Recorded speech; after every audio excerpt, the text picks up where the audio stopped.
నమస్తే, welcome to G24 news. బులెటిన్ల ముందుగా headlines చూద్దాం.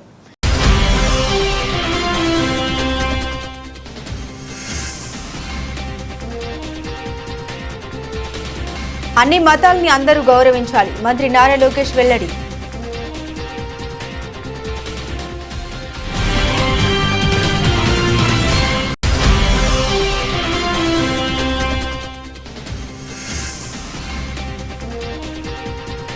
నెల రోజుల్లో సాధారణ హెల్త్ కార్డులు పంపిణీ, సీఎం రేవంత్.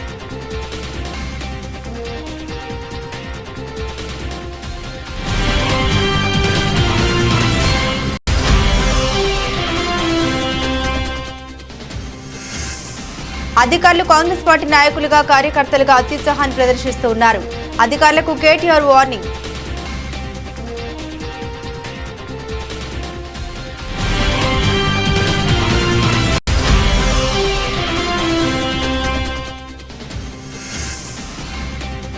రాజేంద్రనగర్లో కత్తులతో రెచ్చిపోయిన యువకులు, అడ్డుకోకుండా పోలీసులు చోద్యం చూస్తున్నారని షాప్ ఉద్యోగి ఆరోపణలు.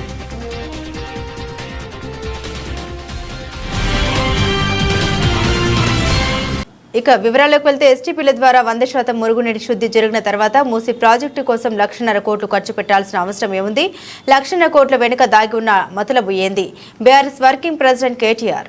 ఇవాళ ముఖ్యమంత్రి గారు మూసీని నేను సుందరీకరిస్తాను, మూసీ ప్రాజెక్టును అద్భుతంగా చేస్తాను అని మాట్లాడుతూ ఉన్నారు. మూసీలో ముఖ్యమంత్రి గారు తెలుసుకోవాల్సింది ఏంటంటే, కొత్తగా మీరు శుద్ధి చేసేదైతే ఏమీ లేదు. ఎందుకంటే ఆల్రెడీ సివరేజ్ ట్రీట్మెంట్ ప్లాంట్లు సంపూర్ణంగా మా ప్రభుత్వమే ప్రారంభించింది. అవి దాదాపుగా పూర్తయ్యే దశకు వచ్చినాయి.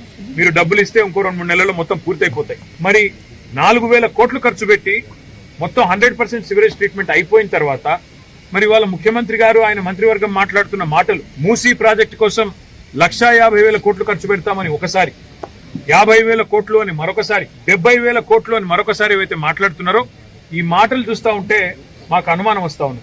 ఎందుకంటే అసలు ఉద్దేశం మూసీ సుందరీకరణనా లేక ఇంకేదన్నా ఉన్నదా అనేది కూడా ప్రజల్లో కూడా అనుమానాలు కలుగుతూ ఉన్నాయి. కాబట్టి నేను రేవంత్ రెడ్డి గారికి, మున్సిపల్ శాఖకు కూడా చెప్పేదల్లా ఒకటే, మీరు ఆల్రెడీ కేసీఆర్ గారు ఏదైతే మంచిగా వడ్డిచ్చిన విస్తరలాగా మీకు అన్ని పంచపక్ష ప్రమాణాలు పెట్టి మీకు అసలు ఒక ఇల్లు కట్టలేదన్నారు. నాకు ఆశ్చర్యం అనిపించింది. ఒక్క డబుల్ బెడ్రూమ్ ఇల్లు కట్టలేదు అని ఇదే రేవంత్ రెడ్డి గారు, ఇదే బట్టి విక్రమార్క గారు గతంలో మాట్లాడితే మా శ్రీనివాస్ యాదవ్ అన్న దగ్గరుండి బట్టి అన్నది తీసుకొని చూపెట్టిండు. ఎక్కడెక్కడ ఇల్లు కట్టిన 1,00,000 ఇళ్ళని చూపెట్టిండు. నిన్న ముఖ్యమంత్రి గారు స్టేట్మెంట్ ఇచ్చినారు, మూసీలోని 11-12 ఆక్రమణలు ఉన్నాయి, వాటిని తొలగించేదానికి డబుల్ బెడ్రూమ్ ఇల్లు ఇస్తామని. మరి మేము కట్టని మాట నిజమే అయితే ముఖ్యమంత్రి గారు ఇప్పుడు ఎక్కడికి వెళ్ళి ఇస్తున్నావు? మరి అంటే ఇప్పటిదాకా మీరు చెప్పినవన్నీ అబద్దాలు. ఈ రోజు మళ్ళొక్కసారి మీకు ఒప్పుకోక తప్పట్లేదు. కేసీఆర్ గారు చేసిన పని, మా అక్క నేతృత్వంలో, సబితా గారి నేతృత్వంలో 14,000 ఎకరాలు మేము హైదరాబాద్ ఫార్మా సిటీకి అని సేకరిస్తే ఇవాళ ఫార్మా సిటీ రద్దని, ఫ్యూచర్ సిటీ అని, ఇంకోటని ఇవాళ రకరకాల డ్రామాలు అక్కడ. ఇక్కడ హైదరాబాద్ లో ఆల్రెడీ మొత్తం మూసీకి సంబంధించిన మురికి నీరంతా శుద్ధి చేసిన తర్వాత మూసీ ప్రక్షాళన పేరిట కొత్త నాటకం. అందుకే రేవంత్ రెడ్డి గారికి మేము చేసే విజ్ఞప్తుల్లో ఒకటే, మీరు చేయాల్సిన పనులన్నీ మేము గతంలో ఆల్రెడీ చేసేసినాం. ఇప్పుడు మీరు చేయాల్సిన పని ఏంటంటే, మీరు ఇచ్చిన 6 గ్యారెంటీలు అమలు చేయండి. మీరు చెప్పిన 4,000 పెన్షన్ వెంటనే అందించండి, తులం బంగారం వెంటనే అందించండి, అదేవిధంగా మహిళలకు 2,500 రూపాయలు ఇస్తున్నారు, అది వెంటనే అందించండి, ఇచ్చిన రుణమాఫీ హామీ వెంటనే నెరవేర్చండి. ఇంకో 6 రోజుల్లో సీజన్ అయిపోతుంది వానాకాలం, రైతు భరోసా వెంటనే వారి ఖాతాల్లో ఇవ్వండి. అంతేగాని ఈ పబ్లిసిటీ స్టంట్లతోని ఎక్కువ రోజులు మీరు మాయ చేయలేరు. హైదరాబాద్ ప్రజలకు స్పష్టంగా తెలుసు మేము చేసిన పని. ఇక్కడ బాగు చేసిన శ్మశాన వాటికలు, ఇక్కడ బాగు చేసిన మురికి నీరు, ఇక్కడ కట్టిన కమ్యూనిటీ హాల్స్, ఇక్కడ కట్టిన లైబ్రరీలు, ఇక్కడ వేసిన లింక్ రోడ్లు, ఇక్కడ కట్టిన ఫ్లైఓవర్లు, అండర్ పాసులు, పార్కులు, ఒకటి కాదు ఇవన్నీ చూసి వారు మన ఎమ్మెల్యే గారు గుర్తు చేస్తా ఉన్నారు. ఒక ఈ ఫతేనగర్ ఎస్టీపీకే 300 కోట్ల పైచీలకు రూపాయలు మేము ఖర్చు పెట్టాం. అదేవిధంగా ఇక్కడ ఫతేనగర్ బ్రిడ్జికి కూడా 60 కోట్లు మంజూరు చేశాం. కానీ డబ్బులు ఇస్తే కూడా ఇప్పుడు విడుదల చేయకుండా సాగుతున్న పనులను కూడా ఇవాళ ఆపే ప్రయత్నంలో మీరున్నారు. అందుకే రేవంత్ రెడ్డి గారికి విజ్ఞప్తి చేసేది, గిమ్మిక్కులతో కాలం వెలదీయకుండా గత ప్రభుత్వం చేసిన మంచిని మంచిగా ప్రజలు గుర్తిస్తారు, గుర్తిస్తూనే ఉంటారు. మేము ఇవాళ ఒక ఎస్టీపీని సందర్శిస్తున్నాము. మొత్తం మిగతా నగరంలోని అన్ని ఎస్టీపీలు కూడా మా శాసనసభ్యుల బృందం తిరుగుతుంది, ప్రజల దృష్టికి తీసుకొస్తుంది. తప్పకుండా మూసీలో జరుగుతున్న కుంభకోణాన్ని కూడా మేము గమనిస్తా ఉన్నాం. పాకిస్తాన్ కి సంబంధించిన కంపెనీలకు ఇవాళ మీరు కట్టబెట్టే ప్రయత్నం చేస్తా ఉన్నారు. ఇవన్నీ కూడా ప్రజలు కూడా గమనిస్తా ఉన్నారు. తప్పకుండా అన్ని విషయాలు కూడా భవిష్యత్తులో ప్రజల దృష్టికి తీసుకొస్తాం. ఇవాళ సహకరించిన హెచ్ఎండబ్ల్యూఎస్ అధికారులకు, సకాలంలోనే పూర్తి చేసిన మరి ఇక్కడ పనిచేసిన కాంట్రాక్ట్ సంస్థకు కూడా నేను అభినందన తెలియజేస్తా ఉన్నా. ఈ నిర్మాణంలో పనిచేసిన కూలీలకి, ఇంజనీర్లకు కూడా హృదయపూర్వకంగా మాజీ మున్సిపల్ శాఖ మంత్రిగా వారికి కూడా నా హృదయపూర్వకమైన ధన్యవాదాలు నేను తెలియజేస్తాను. హైదరాబాద్ లో మళ్లీ అదుపు తప్పుతున్న law and order. Rajendra Nagar లో కత్తులతో రెచ్చిపోయిన యువకులు అడ్డుకోకుండా పోలీసులు చోద్యం చూస్తున్నారని షాప్ ఉద్యోగి ఆరోపణలు. రాజేంద్ర నగర్ పిల్లర్ నెంబర్ 209 వద్ద ఉన్న రాయల్ జ్యూస్ సెంటర్ లో కస్టమర్ల మధ్య జరిగిన గొడవను అడ్డుకోబోయిన యజమానిపై కత్తులతో దాడి చేసిన 15 మంది యువకులు. పోలీసులు అక్కడే ఉన్న వాళ్ళని ఆపలేదని చోద్యం చూస్తూ నిల్చున్నారని షాప్ లో పనిచేసే ఉద్యోగి ఆరోపణలు. దాడిలో మరో 8 మందికి గాయాలు. నిందితులను అదుపులోకి తీసుకున్న పోలీసులు. उसका नाम अकबर है। मारे तो वाले को जमिया ले लेके आके यहाँ पे मारा और रौड़ा ले लेके आके मारा उन्हें। यहाँ सेठ बैठे हुए थे, छुड़ाने गए तो सेठ को मार दिया उन्हें। सेठ को मार के अम्मा बहन के गालियां दे रहा, अम्मा बहन के गालियां नवाज रहा। खाली कांचान तोड़ दिया, सामान तोड़ दिया, पूरा नुकसान कर दिया, पैसों का नुकसान कर दिया उन्हें। और क्या बोलते तो दुकान नाम तोड़म फोड़ी कर दिया, अंदर से निकल। इसका रीजन क्या बोलते अपने कस्टमर लड़ ले रहे थे। सेठ जाके छुड़ाए तो सेठ को भैरिया मार दिया। कई को छुड़ाए तुम कई को आए बोल के। सेठ को अम्मा बहन के गालियां दे रहा। सेठ एक भैरी मारे तो उन्हें 15-20 जनों को बुला लिया, वेपन्स ले लेके आ गया 15-20 जने वहाँ से। पहले कभी ऐसा करा था क्या? पहले कभी ना हुआ, ये पहली बार हुआ। पहले आते थे, तमाशा करते थे, आके नीचे आके तमाशा करते थे, कर लेके पी लेके तमाशा कर लेते थे उन लोग। आके गालियां गलौज देते थे, अपने आप में न रहते थे उन लोग। जब आपको इतना गाली गलौज हमेशा करते हो और कभी कंप्लेंट नहीं लिखा उनके नाम से? नहीं, जब कस्टमर है, रेगुलर कस्टमर है बोल के क्या कर सकते? कंप्लेंट कैसा लिखाते? कस्टमर की अहमियत देते हम लोग। कस्टमर गॉड है बोल के आता, गॉड की तरफ से है कस्टमर। अब उनको कंप्लेंट करके क्या करेंगे? कुछ कर भी नहीं सकते कस्टमर की। कंप्लेंट करा? हाँ, कंप्लेंट करे। पुलिस वाले भी आ गए थे, पुलिस वाले आके तमाशा देख रहे थे, पुलिस वाले भी कुछ भी नहीं करे। कितने थे पुलिस वाले? पुलिस वाले 2 पुलिस वाले थे, फिर पीछे से 4 पुलिस वाले आया हो। एसआई की गाड़ी थी, लोग आके हमला करते खुद भी पुलिस वाले सामने थे, मगर छुड़ाए नहीं पुलिस वाले। दुकान का नाम क्या है? Royal juice centre 210 pillar number Rajendra Nagar. और पुलिस वाले के सामने गाड़ी में से, बाइक में से वेपन्स निकाल के हमला करे। पुलिस वाले किसको छुड़ा रहे हैं? जूस सेंटर वालों को छुड़ा रहे हैं। उन लोगों को छोड़ के जूस सेंटर वालों के पास आ रहे हैं, उन लोग पीछे से हमला कर रहे हैं। రేవంత్ రెడ్డి అధికారంలో 5 ఏళ్లు ఉంటాడేమో కానీ మా పేదల శాపాలు ఎప్పుడు తాకుతాయి. కేసీఆర్ ను ఓడించి చాలా పెద్ద తప్పు చేశామని ఇప్పుడు అనిపిస్తోంది. కేసీఆర్ ను ఓడించినందుకు మాకు ఇప్పుడు చాలా బాధ వేస్తుంది, సిగ్గుగా ఉందన్నారు. इंसाफ करके डेवलपमेंट करो। ऐसा सबको बेघर करके आप लोग डेवलपमेंट करे तो कभी अच्छे नहीं रहते। डेवलपमेंट करो, हम लोग डेवलपमेंट के खिलाफ नहीं है, लेकिन आप लोग इंसाफी के साथ डेवलपमेंट करो, ना इंसाफी मत करो। आप जो इतना पैसा लगा के पब्लिक बनाने के बाद में आप अब उठ के आके बोल रहे हैं कि ये इलीगल है, कब्जा है, पट्टा। इतने साल से कहाँ सो रही थी गवर्नमेंट? 20-30 साल हो गए। आज याद आया मूसी रिवर डेवलपमेंट? क्या आज ही बनाना है आप लोगों को? जब इतने घर बन गए, इतने लोगों को बेसहारा करके आप लोग क्या बना लेते? डबल बेडरूम नहीं होना हमारे को, या तो हमारे को जमीन के बदले जमीन दियो, या फिर हमारे को अमाउंट दियो जो अमाउंट बन रहा हमारे को डबल बेडरूम नहीं होना, या फिर आप ये स्टॉप कर दो मूसी रिवर डेवलपमेंट। हम लोगों को जरूरत नहीं है ऐसे लोगों को, इतने लोगों को बेघर करके आप लोग मूसी रिवर डेवलपमेंट क्यों बना रहे? किस लिए बना रहे? किसका घर छीन के क्यों बना रहे हैं आप? जरूरी नहीं है आप लोग ये छीन के करके बनाना। वैसे तो रजिस्ट्रेशन देना ही नहीं था, फिर टैक्स क्यों ले रहे हैं आप गवर्नमेंट? आप कितना साल से रह रहे इधर? हम लोग यहाँ पे 16-17 ईयर्स से रह रहे हैं हम लोग। तो हम लोग अभी आके आप लोग आजकल आके हम लोगों को खाली कर दो, हम लोग डबल बेडरूम देते बोलते, जो इतना पैसा हम लोग लगा है तो कहाँ जाना हम लोग? डबल बेडरूम नहीं होना हमारे को, हमारी ज़मीन हमारे को होना। हम लोग ये डेवलपमेंट के खिलाफ नहीं है हम लोग, लेकिन हमारे साथ इंसाफ करना। हमारे को डबल बेडरूम नहीं होना। जो 5 फैमिलीज है, 6 फैमिलीज है, उन लोग एक डबल बेडरूम में कैसा गुजारा करना? जमीन के बदले या तो कहीं जमीन दिलाई है आप लोग, या भी पूरा कंपनसेशन होना हमारे को। जमीन पे कोई उधर दूर, बहुत दूर, सिटी के दूर दिए तो कैसे? हमारे को हम यहाँ पे है ना, हम गांव में थोड़ी है। हम गांव में रहते थे तो आप गांव में दिलाना था, हम सिटी में है, आप कैसा दिलाते हैं हमारे को गांव में? हम यहाँ के बच्चे स्कूल्स जाने वाले, कॉलेजेस जाने वाले, हर चीज़ ईच एंड एवरीथिंग यहीं की नेसेसिटी है, तो हम लोग गाँव में जाके कैसा रहेंगे? बच्चों का फ्यूचर क्यों खराब करना हम लोग? उन्होंने मूसी रिवर का फ्यूचर सोच रहे, बच्चों का फ्यूचर कौन सोच रहे? यहाँ पे जो स्कूल्स जाते हैं बच्चे, यहाँ पे जो फैसिलिटीज है वो कौन सोच रहे? यहाँ पे सोच रहे हैं आप डेवलपमेंट का, तो बच्चों का फ्यूचर कहाँ है फिर? कोई बीच स्कूल्स में लेते क्या ऐसा? हमारी सहूलत के हिसाब से स्कूल्स नहीं मिलते, हमारी सहूलत के వైసీపీ నేతలు కొడాలి నాని వల్లభనేని వంశీపై ప్రజలు తీవ్ర ఆగ్రహంతో ఉన్నారని మంత్రి కొల్లు రవీంద్ర అన్నారు. వారిద్దరిని ఆ దేవుడే కాపాడాలని పేర్కొన్నారు. కలుగులోని ఎలుకల్లా వీరు ఎప్పుడు బయటికి వచ్చి పిచ్చి పిచ్చిగా మాట్లాడుతున్నారు. 5 ఏళ్లు వారు మాట్లాడిన మాటలు భాషను ఎవరూ మర్చిపోలేదు. బాబును దారుణంగా అవమానించారు. ఇప్పటికి వారిలో పరివర్తన రాలేదు. ఇక వారికి దేవుడే దిక్కని ఆయన వ్యాఖ్యానించారు. ఆ ట్రాన్స్పోర్ట్ మినిస్టర్ కనీసం బస్ స్టాండ్ లో నీళ్లు నిలబడకుండా చేయలేని దద్దమ్మ, ఆ దద్దమ్మ ఇవాళ మాట్లాడుతున్నాడు. మళ్ళీ రోడ్డెక్కి పిచ్చి కోతలకు వస్తా ఉన్నారు. పొళ్ళు రాలిపోతాయి. మేం కాదు, ప్రజలు కొడతారు. మన గుడివాడ వెళ్తే కొట్టారు కదా, ఇంకా సిగ్గు రాలేదు మీకు? నిన్న కూడా ఏదో మీటింగ్ పెట్టి పారిపోయి దాక్కుని కలుగులోంచి బయటకు వచ్చినాయి. కలుగులోంచి వచ్చినటువంటి కొడాలి నాని, వంశీ, ఇక మిమ్మల్ని ఆ దేవుడే కాపాడలేమో నాకు తెలిసి. ఎందుకంటే అంత కసిగా ఉన్నారు ప్రజలు. మీరు మాట్లాడినటువంటి మాటలు ఇప్పటికి కూడా మీలో ఇంకా పరివర్తన రాలా.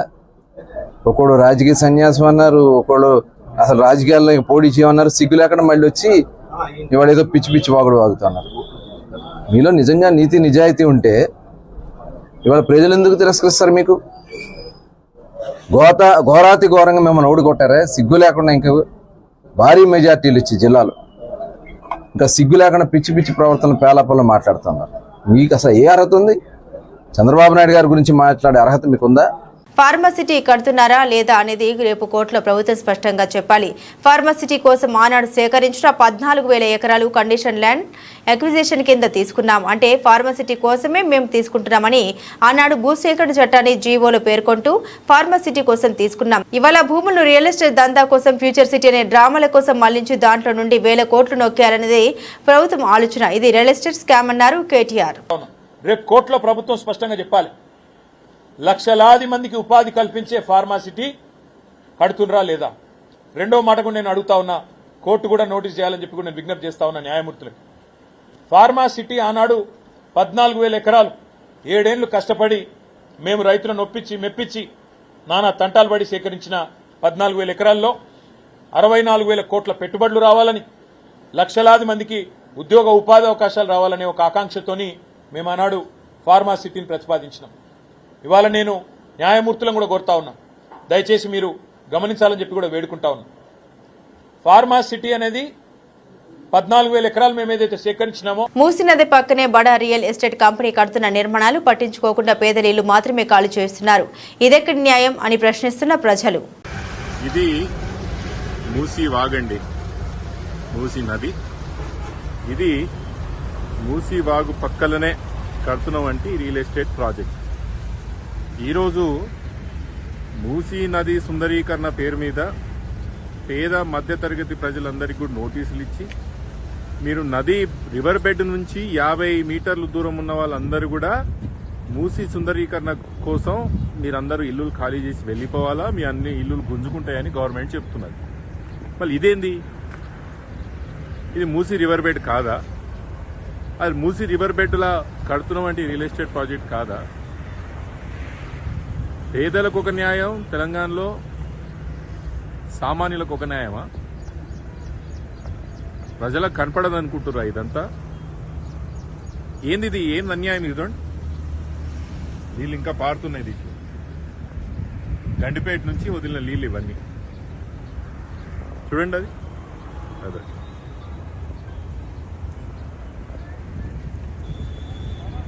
చెప్పుల దొంగ అంటూ పేర్ని నాని ఇంటి ముందు ధర్నాకి దిగిన జన సైనికులు.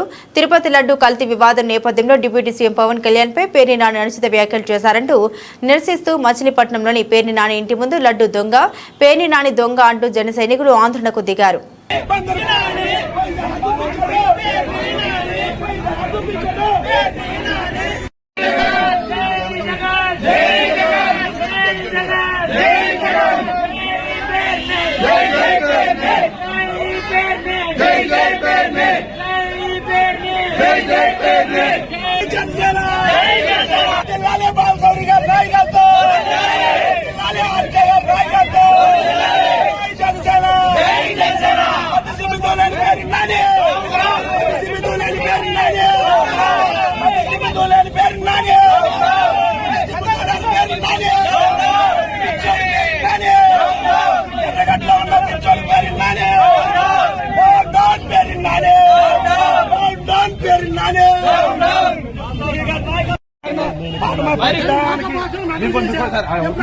బండ్రాంకేసిన ఇంటి ముందు కొల్రవి ఇంటి ముందు ఒకసారి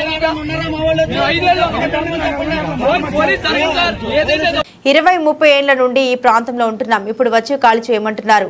మూసీ పరివాహక ప్రాంతంలో అధికారులను అడ్డుకున్న బాధితులు. भाई हम गरीब गुरबा लोगों की तरफ से जो है पूरे यहाँ की गवर्नमेंट आके जो है पूरे नदी के करीब लोग है बोल के लोगों को मजबूर करके घर तोड़ देते बोल के डरा रहे हैं. ये सही क्या है झूठ क्या? हमारे रातों की नींद उड़ी हुई है साहब. किसका नहीं जाना फरियाद लेके? गरीब गुरबा पूरे लोग मजबूर है. हम लोग तो खरीदी हुई जमीन है, ये कब्जा करी हुई जमीन नहीं होती.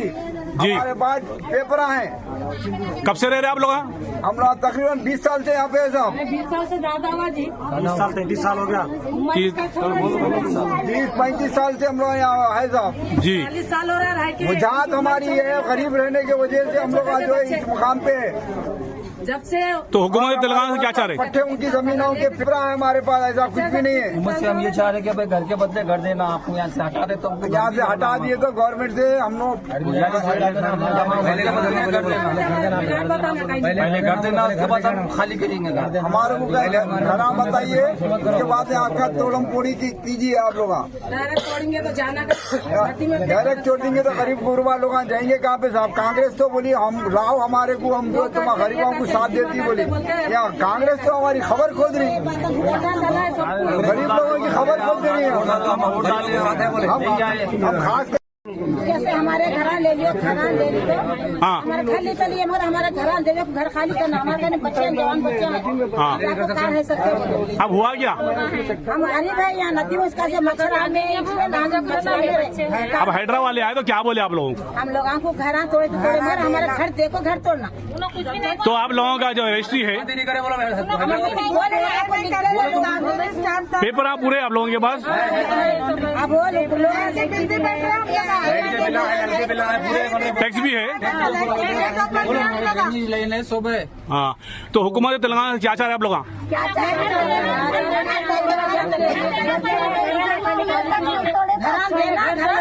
पहले घर देना, बाद में घर तोड़ देना. जब उनके अम्मा भाई ఈ రోజు మా అమ్మమ్మ తాతగారు ఎక్కడున్నా సరే ఇవాళ చాలా సంతోషంగా ఉండి ఉంటారు. కొదురుపాక మనవడిగా ఈ గ్రామ అభివృద్ధికి నా వంతు సహకారం అందిస్తూనే ఉంటా. రాజన్న సిరిసిల్ల జిల్లా కొదురుపాకలో తన అమ్మమ్మ తాత కీర్తిశేషులు లక్ష్మీ కేశవరావు గారి జ్ఞాపకార్థం తన సొంత నిధులతో నిర్మించిన ప్రభుత్వ పాఠశాల భవనాన్ని ప్రారంభించారు. సందర్భంగా బీఆర్ఎస్ వర్కింగ్ ప్రెసిడెంట్ కేటీఆర్ అమ్మమ్మ ఊరికి తిరిగి వచ్చినందుకు చాలా సంతోషంగా ఉంది. మా తాతగారు నిజానికి ఎక్కడ ఉన్నా ఈరోజు వారు తప్పకుండా వారి ఆత్మ తప్పకుండా సంతోషిస్తుందని నేను మనస్ఫూర్తిగా అనుకుంటా ఉన్నా. ఎందుకంటే ఆయనకు చాలా ఇష్టమైన ఊరు కొదురుపాక. ఎంతో ఎప్పుడు ప్రతి సందర్భంలో ఇక్కడికి తీసుకొచ్చేది మమ్మల్ని అందరినీ, మనవలు మనవరాళ్ళందరినీ కూడా ఇక్కడ తీసుకొచ్చేది. అట్లాంటిది వారి జ్ఞాపకార్థం, మా అమ్మమ్మ జ్ఞాపకార్థం ఇక్కడ ఇవాళ బడి కట్టినాం. ఇప్పుడు ఎమ్మెల్యే గారు అంటా ఉండే, అన్న మరి అమ్మని తీసుకురాలేకపోయినా వాళ్ళు. అమ్మ కొద్దిగా రాలేకపోయింది, కానీ మా మామని పంపించింది. కాబట్టి తప్పకుండా నాకైతే నమ్మకం ఉంది.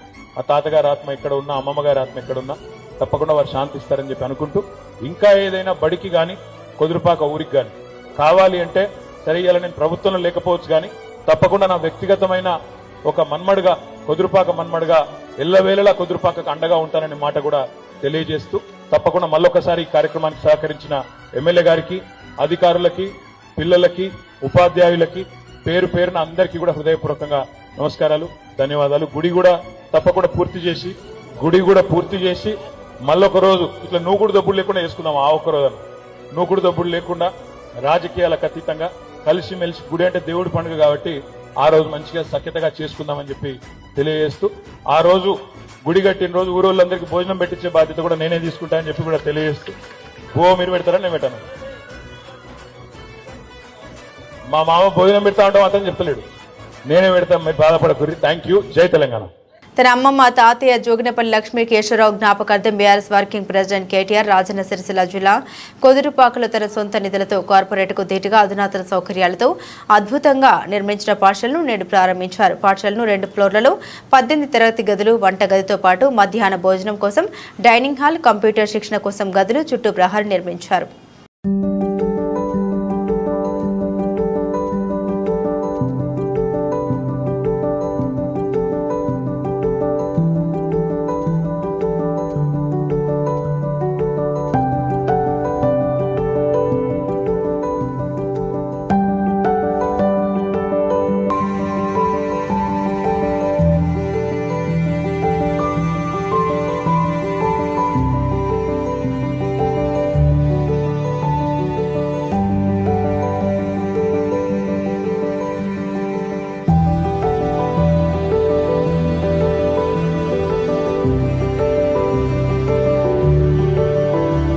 నా మీద మా పార్టీ మీద ఉన్న కోపం మా నేతన్నల మీద తీర్చుకుంటున్నారు. మొత్తం బతుకమ్మ చీరలు ఆర్డర్లు బంద్ చేశారు. బతుకమ్మ చీరల్లో కుంభకోణం జరిగిందని మాట్లాడుతున్నారు. నేను అసెంబ్లీ సాక్షిగా చెప్పాను, ఏ ఎంక్వైరీ వేసుకుంటారో వేసుకుంటున్నారు కేటీఆర్. నా మీద కోపం, మా పార్టీ మీద కోపం, నన్ను ఇక్కడ నుంచి ప్రజలు 5 సార్లు ఎమ్మెల్యేగా గెలిపించారనే కోపం, ఇక్కడ ఉండే కాంగ్రెస్ అభ్యర్థులను తిరస్కరిస్తున్నారనే కోపం, దాంతో ఆ కక్ష ఇవాళ ప్రజల మీద మా నేతన్నల మీద పగబట్టినట్టే తీర్చుకుంటా ఉన్నారు. మొత్తం బతుకమ్మ చీరల ఆర్డర్లు బంద్ చేసింది, డైలాగులు కొట్టిరు. కాకపోతే బతుకమ్మ చీరలు ఏదో కుంభకోణం అయింది, లంబకోణం అయింది, ఏమో అయిపోయింది, దాన్ని పరిశోధిస్తామన్నారు. పరిశోధించండి, శాసనసభ వేదికగా చెప్పిన చేయండి, మీరు ఏ ఎంక్వైరీ కావాలనుకుంటే ఆ ఎంక్వైరీ చేయండి, మాకేం అభ్యంతరం ఏం చెప్పిన. ఏదో సూరత్కి వెళ్ళి తెస్తున్నారు అని ముఖ్యమంత్రి ఏదో సన్నాయి నొక్కులు నొక్కబోతే కూడా అసెంబ్లీలో చెప్పిన. నేను సూరత్కి వెళ్ళి మొదటి సంవత్సరం ఆర్డర్ లేట్ అయితే కొంత తెచ్చినాము, ఆ రోజున్న డైరెక్టరే ఈ రోజు మీ సెక్రటరీ చెక్ చేసుకో అని చెప్పిన. కావాలంటే ఏ ఎంక్వైరీ చేసుకుంటావో చేసుకో అని కూడా చెప్పిన. ఇంట్లో కుంభకోణం లేదు, లంబకోణం లేదు, నువ్వు పిచ్చోను అని చెప్పిన. నిజంగానే పిచ్చోడు, ఎందుకంటే ఆయనకు తెలియదన్న విషయం కూడా తెలియదు. చెప్తే వినడు. అయ్యా నేత కార్మికులు మళ్ళా చచ్చిపోతున్నారు, ఇప్పటికి రాష్ట్రంలో 22 మంది చచ్చిపోతున్నారని చెప్పి లిస్ట్ ఇచ్చిన అసెంబ్లీలో. ఇంతమంది చచ్చిపోయినరు, సాయం చేయి మనసుంటాయని చెప్పిన. ఇంతవరకు స్పందన లేదు. అధికారులకు కేటీఆర్ వార్నింగ్. అధికారులు కాంగ్రెస్ పార్టీ నాయకులుగా కార్యకర్తలుగా అత్యుత్సాహాన్ని ప్రదర్శిస్తున్నారు. అధికారులకు నేను ఒకటే చెబుతున్నా, మొన్న ఆంధ్రప్రదేశ్లో ఏం జరిగిందో చూడండి. ఆల్ ఇండియా సర్వీస్ ఆఫీసర్లు కూడా మొన్న సస్పెండ్ అయ్యారు. మీరు చట్టం ప్రకారం కాకుండా ఇష్టం వచ్చినట్లు చేస్తామంటే తప్పకుండా దానికి ఫలితం అనుభవిస్తారు. ఇక్కడ అధికారులు కూడా కాంగ్రెస్ పార్టీ నాయకుల్లాగా, కాంగ్రెస్ పార్టీ కార్యకర్తల్లాగా అత్యుత్సాహాన్ని ప్రదర్శిస్తూ అడ్డగోలు జమాబందీ వ్యవహారం చేస్తూ ఉన్నారు. మొన్నటికి మొన్న 54 రేషన్ దుకాణాలు ఇక్కడ మా గతంలో ప్రభుత్వం ఉన్నప్పుడు కొత్త రేషన్ దుకాణాలు పెట్టినాం. చిన్న చిన్న పల్లెలలో, పోతిరెడ్డి పల్లె లాంటి చిన్న పల్లెలో పెట్టినాం, రాగట్ల పల్లె లాంటి చిన్న పల్లెల కొత్త గ్రామ పంచాయతీ చేసి అక్కడనే మళ్ళీ వాళ్ళు ఇంకో పక్క ఊరికి పెద్ద ఊరికి పోయి అక్కర లేకుండా ఆడనే దుకాణం పెట్టినాం. దుకాణం పెట్టి ఏం చేసినాం, మేము స్థానికంగా ఉండే మహిళా సంఘానికి అప్పచెప్పినాం, మీరు నడుపుకోండి పొదుపు సంఘం వాళ్ళు, తద్వారా మీకు ఇంత ఆమ్దాని ఉంటుందని చెప్పి పొదుపు సంఘం వాళ్ళకి అప్పచెప్పినాం. మరి నువ్వేం చేసినావు వచ్చి ఇప్పుడు? ఇక్కడ నా చేతిలో 4 సార్లు ఓడిపోయిన ఆయన ఏందో ఆయనే రాజు, ఆయనే మంత్రి అన్నట్టు, ఆయన ఇక నేనే నడుపుతా మొత్తం ప్రభుత్వాన్ని, అసలు ఇక అటు రేవంత్ రెడ్డి ఇక్కడ నేను అన్నట్టుగా ఇష్టారాజ్యం ఇష్టం వచ్చిన వ్యవహారం చేస్తూ ఉన్నారు. దానికి అధికారులు వంతపాడుతూ ఇవాళ ఆగమాగం అవుతున్నారు. అధికారులకు నేను ఒకటే చెప్తా ఉన్నా, మొన్న ఆంధ్రప్రదేశ్లో ఏం జరిగిందో చూడండి. ఆల్ ఇండియా సర్వీస్ ఆఫీసర్లు కూడా మొన్న సస్పెండ్ అయింది. మీరు చట్టం ప్రకారం కాకుండా, కానూన్ ప్రకారం కాకుండా ఇష్టం వచ్చినట్టు చేస్తామంటే మాత్రం తప్పకుండా దానికి ఫలితం అనుభవిస్తారు. ఆల్ ఇండియా సర్వీస్ ఆఫీసర్లే కావచ్చు, పోలీసులే కావచ్చు, ఆర్డీఓలే కావచ్చు, కలెక్టర్లే కావచ్చు, ఎవడే కావచ్చు, తప్పకుండా ఫలితం అనుభవిస్తారు. చట్టం ప్రకారం పనిచేయండి, ఒళ్ళు దగ్గర పెట్టుకొని పనిచేయండి. ఇష్టం వచ్చినట్టు చేస్తామంటే మాత్రం ఊరుకోము. మీకు తెలుసు, మాకు తెలుసు, ప్రజలకు కూడా తెలుసు. మళ్ళా 3.5-4 ఏళ్లలో కేసీఆర్ గారు తిరిగి వస్తారు. మీ సంగతి తప్పకుండా అప్పుడు చూస్తామనే మాట కూడా నేను చెప్తాను. నెల రోజుల్లో ప్రజలందరికీ సాధారణ హెల్త్ కార్డులు ఇవ్వనున్నట్లు సీఎం రేవంత్ రెడ్డి వెల్లడించారు. Durgabai Deshmukh Renova cancer centre ప్రారంభోత్సవంలో ఆయన పాల్గొన్నారు. ప్రతి వ్యక్తి మెడికల్ హిస్టరీ వైద్యులకు అందుబాటులో ఉండేలా చర్యలు తీసుకుంటున్నామన్నారు. వైద్య విధానంలో టెస్టులకే ఎక్కువగా ఖర్చు అవుతుందని, ప్రతి ఒక్కరి డిజిటబుల్ హెల్త్ ప్రొఫైల్ క్రియేట్ చేయబోతున్నామని తెలిపారు. ఫ్యామిలీ డిజిటల్ హెల్త్, ప్రతి ఇండివిజువల్ కి ఒక హెల్త్ ప్రొఫైల్ క్రియేట్ చేయాలి. ఈ తెలంగాణ రాష్ట్రంలో ఉన్న 4 కోట్ల ప్రజలకు ప్రతి ఒక్కరికి ప్రభుత్వం తరఫున ఫస్ట్ హెల్త్ ప్రొఫైల్ క్రియేట్ చేయండి, దాన్ని డిజిటలైజ్ చేయండి. దానికి ఒక యూఆర్ కోడ్ ఇచ్చి ఒక నెంబర్ ఇస్తే ఫ్యామిలీలో కూడా, ఆ ఫ్యామిలీతో పాటు ఆ ఫ్యామిలీలో ఈచ్ ఇండివిజువల్ హెల్త్ ప్రొఫైల్ను డిజిటలైజ్ చేస్తే గోయింగ్ ఫార్వర్డ్ డాక్టర్స్ కానీ హాస్పిటల్స్ కానీ అతను గతంలో ఏ రకమైన సమస్యలు ఉన్నాయి, ఏ రకంగా డాక్టర్లు ట్రీట్ చేసిన, ఎందుకంటే మనం కంటిన్యూస్గా కొద్ది మందికే ఫ్యామిలీ డాక్టర్స్ లేకపోతే దగ్గర దగ్గరికి వెళ్తాం, లేకపోతే ర్యాండమ్గా ఏదో ఒక డాక్టర్ దగ్గరికి వెళ్తాం. అతనికి చెప్పగలిగినంత మనకు చెప్పే గుర్తు ఉండకపోవచ్చు, లేదా అంతసేపు వినడానికి ఆ డాక్టర్కి సమయము ఉండకపోవచ్చు. అందుకోసమని ఒక డిజిటల్ హెల్త్ ప్రొఫైల్ క్రియేట్ చేస్తే సింగిల్ క్లిక్లో అతనికి ప్రీవియస్ హిస్టరీ అంతా అందుబాటులోకి వస్తే నెక్స్ట్ ఏం చేయాలన్న డాక్టర్కి కొంత వెసులుబాటుగా ఉంటుంది. అందుకే తొందరలో అంటే కొరలుగా మ్యాక్సిమం 30 days లోపలనే ఈ ఫ్యామిలీ డిజిటల్ హెల్త్ కార్డ్ని మనం ప్రజల దగ్గరికి తీసుకెళ్ళాలి. అన్ని గ్రామాలలో అందరికీ వాళ్ళ బ్లడ్ గ్రూప్ కానీ వాళ్ళ ప్రీవియస్ ట్రీట్మెంట్ ఏమేమి రికార్డు ఉందో అవన్నీ ఒక అంబ్రెలా కిందకి తీసుకొచ్చి అదర్ వెల్ఫేర్ స్కీమ్ కూడా అందులో వాళ్ళకి గవర్నమెంట్ వైపు నుంచి ఏమి ఇస్తున్నాం అనే దాన్ని కూడా దాన్ని స్ట్రీమ్ లైన్ చేయాలని ఆలోచన చేస్తున్నాం. నువ్వు మంచి చేస్తావని ఛార్జీలు పెట్టుకుని హైదరాబాద్ నుండి వరంగల్ పోయి మరీ ఓటు వేసి గెలిపిస్తే మాకు అన్యాయం చేస్తున్నావు. నేను పెట్రోల్ పోసుకొని చచ్చిపోతా. నా చావుకి నువ్వే కారణం రేవంత్ రెడ్డి అంటూ మూసీ పరివాహక ప్రాంతంలో బాధితుడు ఆందోళన.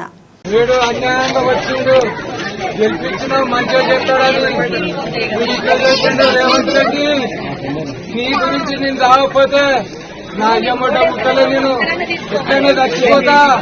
రేవంత్ రెడ్డి నువ్వు మంచిగా చేస్తావని మేము గెలిపించుకున్నాం. వరంగల్కి వచ్చి ఓటు వేసి వచ్చిన నేను అప్ అండ్ డౌన్ 400 ఛార్జీలు పెట్టుకొని పోయి ఓటు వేసి వచ్చినావు. రేవంత్ రెడ్డి నీ గురించి ఇది పాపమా కొబ్బరి కూల కొట్టి నీకు వచ్చినావు. వీడికి నా సావుకు కారణం నువ్వే రేవంత్ రెడ్డి. ఎప్పుడు నా ఇల్లు కూర కొడితే పెట్రోల్ పోసుకొని నేను తాగపోతే నా అయ్య మొట్టకు నేను ముట్టలే. నేను పెట్రోల్ పోసుకొని చత్తా. నీ గురించి నేను చత్తా.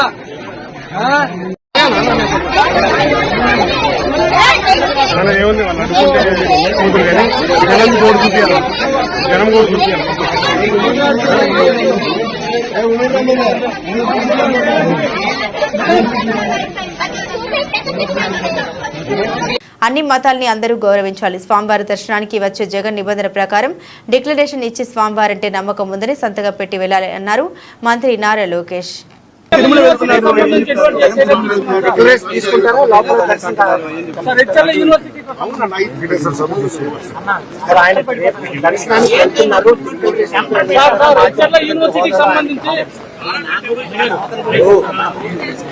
అన్ని మతాలను మనం గౌరవించాలి.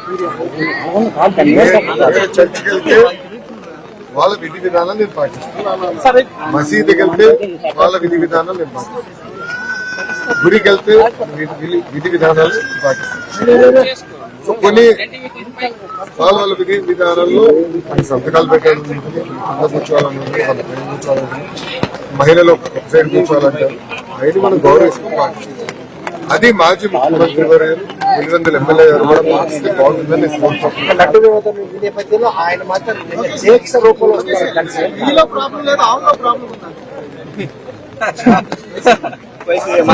మాజీ స్పీకర్ ఆవుకు పోషకాహార లోపం ఉంది, అందుకనే దానికి నేను ఎలా సమాధానం చెప్పండి అంటే ఆయన ఒప్పుకుంటున్నారా? దయచేసి మీడియా మిత్రులు అందరూ అడగవచ్చు. మాజీ స్పీకర్ గారు ఒప్పుకుంటున్నారా కల్తీ జరిగిందని సూటిగా ప్రశ్నిస్తున్నాను. ఇప్పుడు మీడియా మిత్రులందరూ కూడా తెలుసు, మీరు కూడా 5 సంవత్సరాలు తిరుమలకి వెళ్ళింది. పాదయాత్రలో ఎవరు కలిసినా నాణ్యత లేదు, లడ్డు పాడైపోతుంది, భోజనం సరిగా లేదు, అసలు టీటీడీ విధి విధానాలు సరిగా లేదు.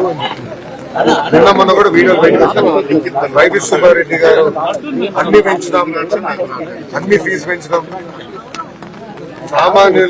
సామాన్యులకి దేవుడిని గౌరవం చేసే విధంగా వాళ్ళు ప్రవర్తించడం జరిగింది. అవన్నీ కరెక్ట్ చేసే క్రమంలో ఇది బయటకు వచ్చింది. నేను కూడా ఈయో గారికి చెప్పి మొత్తం ప్రక్షాళన చేయండి, అన్ని టెస్ట్ చేయండి. ఎందుకంటే గతంలో అనేక ఆరోపణలు వచ్చినాయి. నేను పాదయాత్రలో మీరు చూస్తే నేను ట్వీట్ కూడా పెట్టాను దాని గురించి. పాదయాత్రలో నేను ట్వీట్ పెట్టాను, అందరూ వచ్చి నాకు కంప్లైంట్ చేస్తారు, సరికాదు, దేవుడి జోలికి వెళ్ళొద్దు స్వామి అని చెప్పి. ఏమైందో ప్రజలే చూస్తారు, ప్రజలే గుణపడుతున్నారు. బులెటిన్ ముగించే ముందు హెడ్లైన్స్ మరోసారి.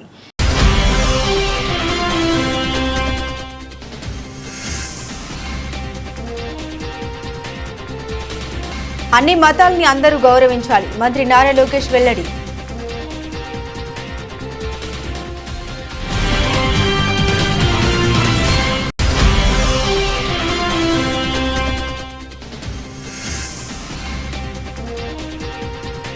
నెల రోజుల్లో సాధారణ హెల్త్ కార్డులు పంపిణీ, సీఎం రేవంత్.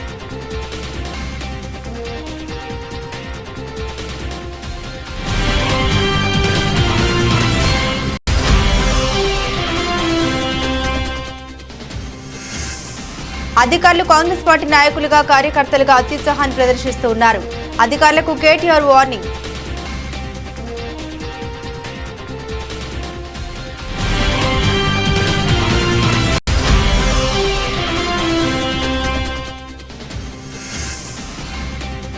రాజేంద్రనగర్లో కత్తులతో రెచ్చిపోయిన యువకులు అడ్డుకోకుండా పోలీసులు చోద్యం చూస్తున్నారని షాప్ ఉద్యోగి ఆరోపణలు.